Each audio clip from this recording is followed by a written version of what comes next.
I'm not sure what it is about trading and the financial markets that people think, oh, I'll just quit my job and I'll just trade for a living. It's like, what?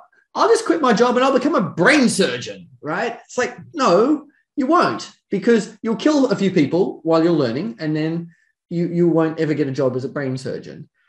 And people also come to the markets thinking, oh, I'll make some money and then I'll pay for the course to become a trader. It's like, that's like practicing brain surgery to pay for medical school.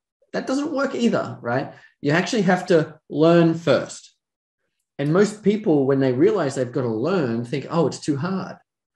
But the amazing thing about trading in the markets is that it's absolutely worth the learning. It's worth the time and the energy and the investment to learn, because once you learn, you've got decades where you can make money with an extra skill.